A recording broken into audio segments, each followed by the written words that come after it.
Well, Foodie Beauty did actually go to the gym one time, but she was starting this whole new health arc once again, and I could see her trying to get out of it already, trying to make up all these excuses.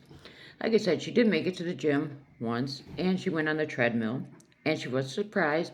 She walked for 10 minutes, which I will give her credit because that is way more walking than she has done in a long time. And she shows us the display on the treadmill, and she burned 23 calories in that 10 minutes. And now we have found out. I remember I had said she had a glucose monitor, continuous glucose monitor, one on each arm, and one had already came off. And we suspect that's because she took it off because she wanted to seal, as she says, on that arm. Now she claims the other one has mysteriously just fallen off. She claims she was getting out of the shower and went to pull her bra up, and the strap got hooked on it somehow, and it fell off. Now, these monitors, the way I understand, are meant to stay on for at least a month. And she claims she paid $200 for each of these to stay on there for a whole month. So I don't see how just brushing it with a bra strap would knock it off. But she then goes on to tell us how much it was irritating her to have this on there because she couldn't seal the way she wanted to. And now she claims that she is just not feeling well at all. She feels as if she's coming down with something. She's just total exhaustion, she says, and her legs feel very wobbly and heavy. And she feels as if she even needs her scooter to get from her couch to the bathroom. The reason her legs are wobbly and heavy is because she used them to walk for 10 minutes. But this is just not registering with her. But she stands by that she has not ordered out any food yet.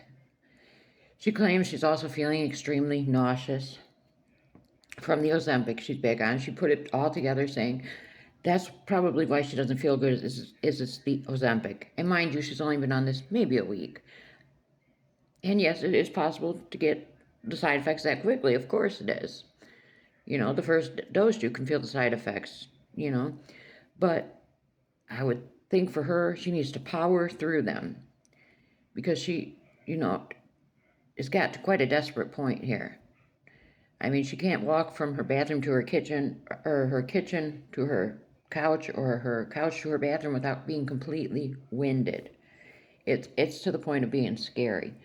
So she says when she goes to the doctor, she has an appointment sometime this week, she is going to tell the doctor that it's just hard to do everything. It's just too hard to do everything.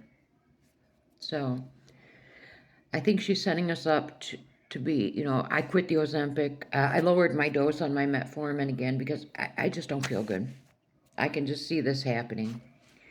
She has also told us about, if you remember when she was in Kuwait, there was a man, she always claims about this man that came up to them in a Rolls Royce. Well, apparently now she has weaved this intricate story about this man in the Rolls Royce. He was worked with cybersecurity or something in Kuwait, and he had come up to her. This was after she illegally took the cat from the park in Kuwait. Remember Bruce Lee, the kitten? It's illegal in Kuwait to pick up any stray cats. And this man in the Rolls Royce had come up to her and had told her that he's a fan of hers. Of course, everybody's a fan of Foodie Beauty. And he had been watching her for about 3 years, the whole time she was in Kuwait, of course. He even found some of her stuff funny. But he had to tell her that he was being lenient with her, that she had broken the law quite a bit with her cussing and her sit and spin and all of this stuff that's very unbecoming of a Middle Eastern Muslim woman. She broke a lot of laws, and he basically told her she could be in trouble for this. And then he's speaking with Salah about the kitten, Bruce Lee, and say, why did you steal the kitten from the park? And Chantal claims that's when but why are you making this look bad? And this man addressed Salah and told Salah to explain to his wife that he was talking with him. So Foodie Beauty claims this, because of this man in the Rolls Royce, and saying that, she could be in trouble, but he wasn't going to pursue her. This is why she decided to leave Kuwait, because she needed her freedom of speech. I think that it was that, and I also think the Paws Kuwait, the organization with the cat, and how she was soliciting the donations, which was illegal in Kuwait. I think all of that combined, I think, if I was a betting woman, I would say that she was in some trouble and she got out of there before the charges hit. That's what I would say, because even Salah had lived there almost his entire life, and all of a sudden he packs up all of a sudden too to go to Syria, a war-torn country that has just coming out of this civil war. It's in shambles. Their infrastructure, the internet's horrible. They don't have constant electricity. They don't have constant water. It's so primitive compared to Kuwait.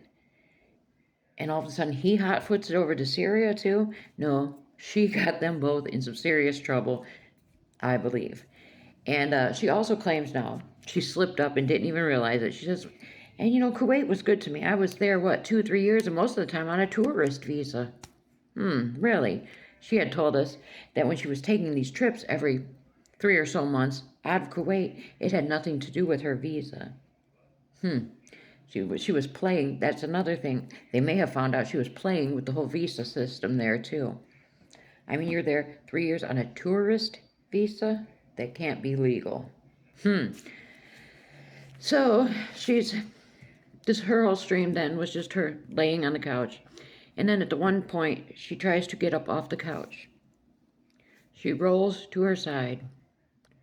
She is face down in the couch and says, "Ooh, why does this couch smell like a boil?"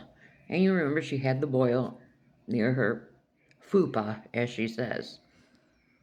I need to wash this whole couch. She has no shame when it comes to anything. She is getting worse, I swear. And then, she goes outside to smoke because she claims this is the only thing that helps her nausea and her dia, as she calls it now. Her severe bathroom issues where she's constantly having to use the restroom. It's dia, not diarrhea, dia. So her smoking is the only thing that helps. That's her whole stream was just a bunch of nothing. A bunch of nothing. She is setting us up to go off of this health arc, to quit the Ozempic once again. When it gets even a little bit difficult, she wants to quit right away. And now she is throwing around this idea of a sleep stream where she says we can watch her sleep, because then at least if something happens during the night, someone would know and they would be able to notify somebody. This shows that even she knows she is in a dire situation. Her health is bad. And she's not taking seriously even looking into the weight loss surgery. And then she goes on to explain how a lot of people will, she was talking about a lot of people have actually lost their lives after weight loss surgeries and going on Ozempic because they can't indulge in the food anymore and, get that whole reward system through the brain, and they don't know how to cope without that. And that's where she is. She is in an addiction. And I think she needs to address that by whether it be some sort of therapy, a 12-step program, whatever. Overeaters Anonymous, anything. Because she needs to get her health in order. 42 years old. And another reason I think she took off this glucose monitor is because it was going over the limit. And this was notifying the doctor, and she doesn't want to hear anybody tell her about herself. Someone asked her about her sugar in the stream, and of course she said, I don't want to talk about it. So we know it was once again way higher than it should have been. So I fully expect for Foodie, within the next 2-3 days, to say she has given up on this diet too, and she's quit taking her Ozempic. But we'll see what happens. Let me know what you think.